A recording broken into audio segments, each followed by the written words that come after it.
Dramatic new tape and a new timeline of attack.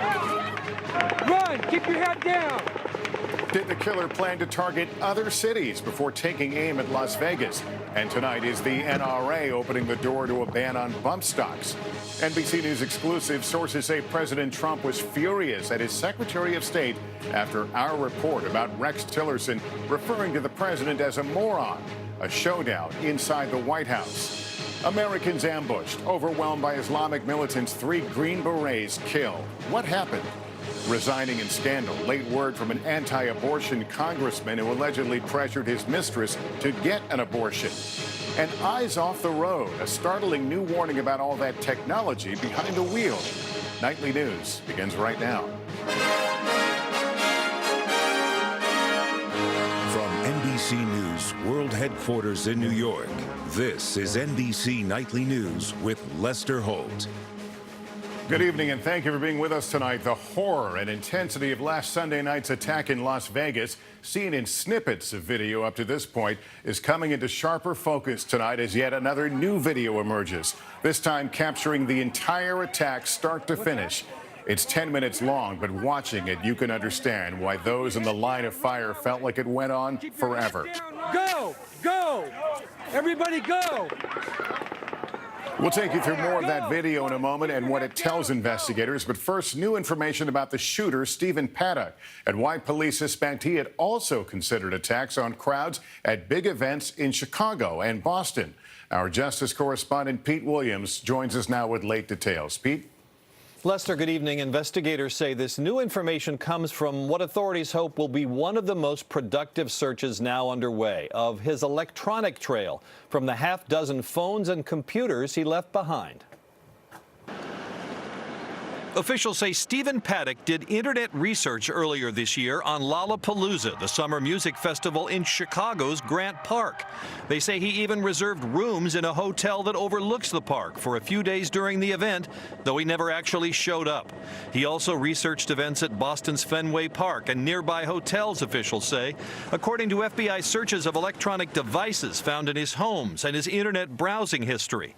A sign, they say, that Paddock was thinking about attacking large crowds months before the Las Vegas shooting rampage. But so far, investigators are stumped over how Stephen Paddock went from being a varsity tennis player and sociable high school student in California to the antisocial former accountant who became a mass murderer. His brother Eric has said he knows of no serious health problems that would have made such a profound change. Something happened in his head that the Steve I knew 2 weeks ago, no longer the guy who did that. And officials say his girlfriend, Mary Lou Danley, has told authorities that Paddock had some mental health issues and would sometimes lie in bed crying out, "Oh my God." But investigators say they have yet to find any health problems, physical or mental, grave enough to push him into becoming a killer. As for police saying he might have had an escape plan, investigators say they found no hard evidence of that or of help from anyone else in planning or carrying out the attack. And despite tips that Paddock was with a woman the day of the shooting, no such person has yet been found. Pete Williams, NBC News, Washington. I'm Miguel Almaguer. Tonight, this new perspective of the carnage and chaos on the Vegas Strip. Even shot? I need 911. For 10 minutes, county employee Raymond Page records this heart-pounding scene. Concert goers running for their lives. Today, a new look at the crime scene and a timeline of the bloodshed. 10:05 p.m. From his deadly perch, Stephen Paddock unleashes a fury of gunfire. 10:15. The shots are over, but panic overwhelms the streets and first responders. It was just mass chaos. There was victims who were rolling up to us in trucks, in the beds of the trucks, just loaded up. 10:18. Paddock fires 200 rounds at a security guard who approaches his room. Shot in the leg, the guard still leads police to the scene, where at 11:20, they find Paddock dead. He meticulously planned on the worst domestic attack in United States history. Investigators discover Paddock's car, loaded with 1,600 rounds of ammunition and 50 pounds of explosives. Tonight, investigators question, did he have an escape plan and possibly help? You got to make the assumption he had to have some help at some point. Let's bring him here. Okay, In these harrowing moments after the massacre, Raymond Page began loading the wounded into his truck. Anybody else? He rescued at least half a dozen. But 4 days after the massacre, did they survive? Tonight, there's so much uncertainty and pain. Gunshot wound in the chest here. Miguel Almaguer, NBC News, Las Vegas. We will take a turn now to new fallout from our exclusive report on the feud between President Trump and Secretary of State Rex Tillerson. New revelations tonight about just how furious the president was after our reporting yesterday, according to senior officials. Here's NBC's Andrea Mitchell with that. Other space-related agents. All the president's men in damage control today. The Secretary of State and the Vice President making a public display of playing nice. With that, Secretary of State Rex Tillerson. But new details tonight about an angry showdown in the White House Wednesday over the NBC News report. The president, according to 5 senior administration officials, furious at his Secretary of State. Chief of Staff John Kelly then abruptly scrapping plans to travel to Las Vegas with the president so he could try to contain his boss's fury and manage the fallout. Vice President Mike Pence also fuming, according to 7 senior officials.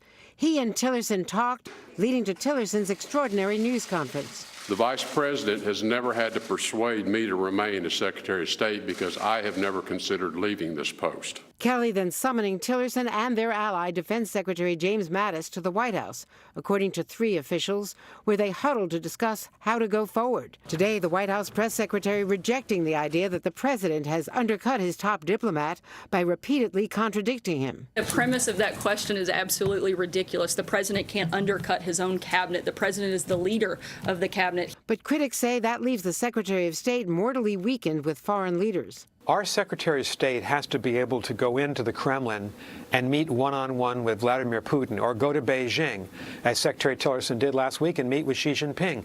Those people are not going to take him seriously if he doesn't appear to have the confidence of the President of the United States.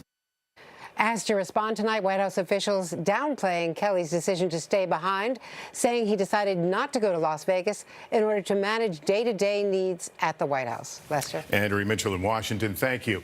Overseas this evening, an active U.S. military operation is underway in West Africa after 3 elite Green Berets were killed in an ambush and firefight with Islamic militants in Niger.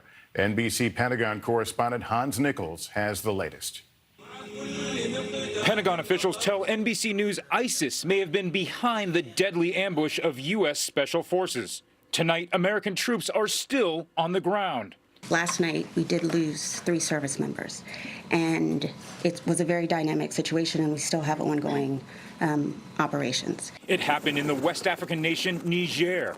The Americans were on a training mission described as routine. Less than a dozen U.S. and Nigerian forces were on foot when they were ambushed by a larger group of Islamic militants. According to military officials, the Green Berets and Nigerians were overwhelmed but began to return fire. French helicopters later arriving to rescue them. In addition to the 3 Americans that were killed, 2 were injured. Niger, home to some 800 U.S. troops and drone bases. The mission, to keep eyes on terrorist groups from ISIS to Boko Haram. Are these forces, U.S. forces, looking to engage Islamic militants? No, we're there on a security assistance advised mission. The brazen ambush could mark a new chapter in the battle against ISIS in Africa as ISIS fighters lose territory in Syria and Iraq. Lester? Hans Nichols tonight, thank you. In Washington this evening, signs the door may be opening slightly from Republicans in Congress and possibly from the NRA to new restrictions on bump stocks, the devices used by the Las Vegas killer to turn his semi-automatic weapons into automatic machine guns. NBC's Hallie Jackson has details. After decades of Republican resistance on gun control, tonight, a new, narrow opening on bump stocks, which lets semi-automatic guns fire faster. Apparently, this allows you to take a semi-automatic, turn it into fully automatic, so clearly that's something we need to look into. It's not just House Speaker Paul Ryan, but one of the highest-ranking GOP senators, John Cornyn. I think it's worth our serious consideration. And the president himself willing to consider new regulations. We're open to having that conversation. We think that we should have that conversation, and we want to be part of it moving forward. The wild card through all this has been the NRA, silent since Sunday's shooting. Today, surprisingly, supporting stricter rules.